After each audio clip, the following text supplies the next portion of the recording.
Welcome to Diffuser Diaries. This is the space for essential oils beginners to learn how to use oils to up-level your skincare and self-care. I'm your host, Izzy Rose, and I'm a certified clinical aromatherapist. I'm here to give you tips, tricks, easy recipes, and science-backed information, all to do with aromatherapy and essential oils. So, put on your diffuser if you have one, grab your favourite oil, and let's dive into today's episode. Welcome back to Diffuser Diaries. Today I am going to get down to basics because this is a podcast for essential oils beginners. And I think for a lot of people, it's quite scary using essential oils for the first time. And there's multiple reasons why.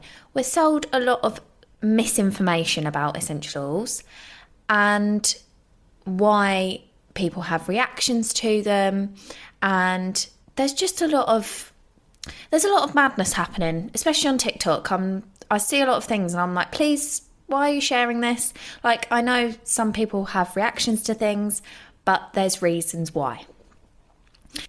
Usually it's because they've not been diluted properly. So essential oils are volatile compounds. Yes, they're natural, but they are very strong, and therefore they need to be diluted before being put on the skin and being diffused in the air.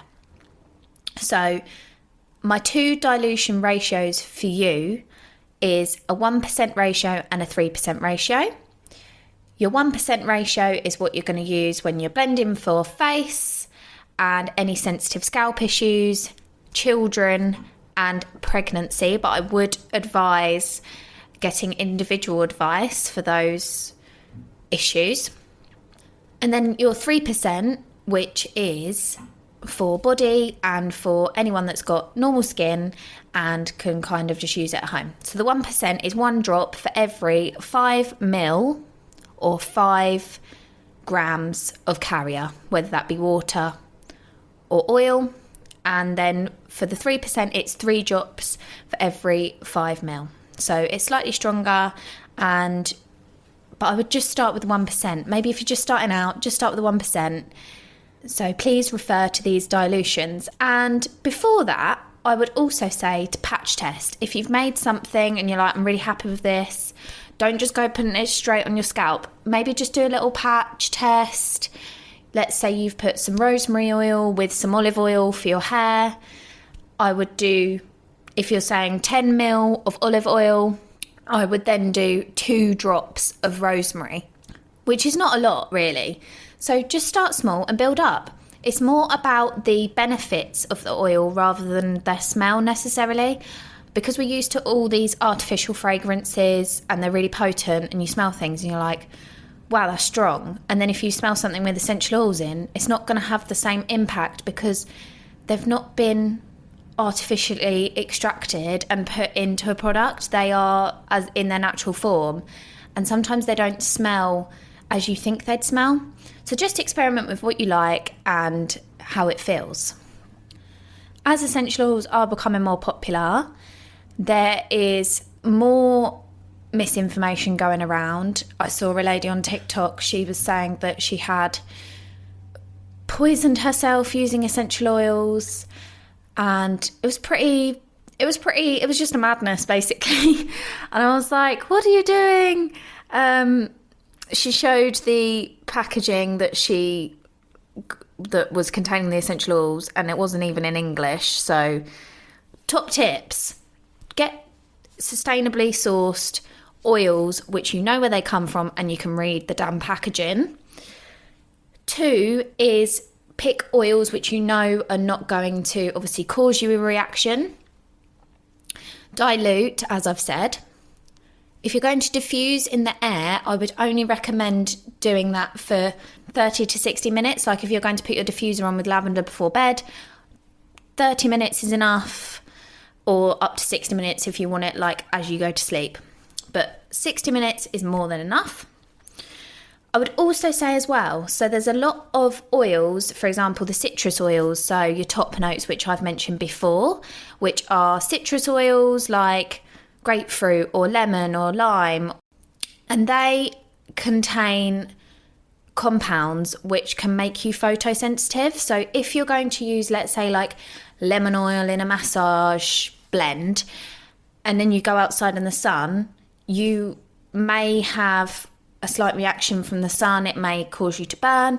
So I would say be careful with what oils you're using, and maybe wear an SPF as well, like if you're going to use oils, or just cover your skin because you don't want to get any reactions from that.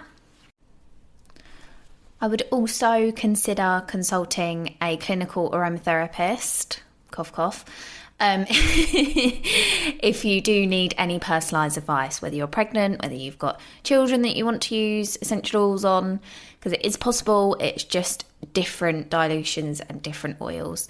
So always get personalised advice if needed.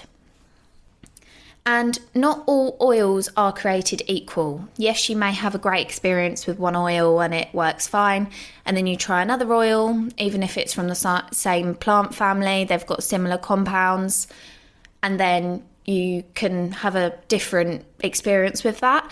So just be mindful when you're using oils that just take your time with them, because they can be your friends. Don't make enemies, okay? I have something so exciting to share with you guys, and as a massive thank you for listening to today's episode, I have a free snippet from my first ever published paperback book, and that is Carrier Oils for the Face, Hair and Body. It's all to do with aromatherapy and using oils for beautifying ourselves. So I'm sure you'll want to have a look at that. I am going to leave the free snippet down in the show notes. You just have to sign up to my email list. And if you wanted to buy my book, it's available on Amazon right now. So go and check it out. And as a massive thank you, I'd love to give you a free snippet. So go and have a look and enjoy.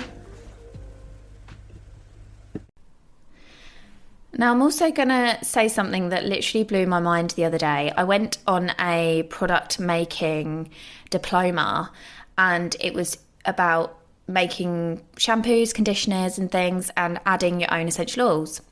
And it was absolutely amazing. I had a great time, and I met some amazing people. But in our discussions, we were talking about essential oils, and something called natural identicals came to my attention, and I'm not happy about it. So how can I explain this? Natural identicals are not essential oils. They are the chemical compounds put together to make the oil, so they're made in labs. And so you can't tell really if something's a natural identical and whether it's been extracted from the plant, distilled or pressed into the bottle, and it is natural, rather than being made in labs for really, really cheap. So I would also say, when you're sourcing your oils, have a look and see if it's too good to be true. It might be. And what's scary about natural identicals, you can't tell, and they're not the natural oils. So it's kind of blown my mind that this is going on. So just be careful when you're sourcing your oils. That's the moral of the story. Thank you for listening to today's episode of Diffuser Diaries. If you did enjoy, please be sure to leave a rating and a review. You can also subscribe to the podcast so you never miss an episode. You can also connect with me on all socials at Oils with Izzy. Most importantly, have a lovely week and keep using those oils. Bye. Last of all, for the disclaimer, Diffuser Diaries is an educational podcast only and doesn't consider personal needs. When using essential oils, please refer to correct dilution ratios and never use them recklessly. Diffuser Diaries and its authors accepts no responsibility for any harm caused from the advice taken from this podcast.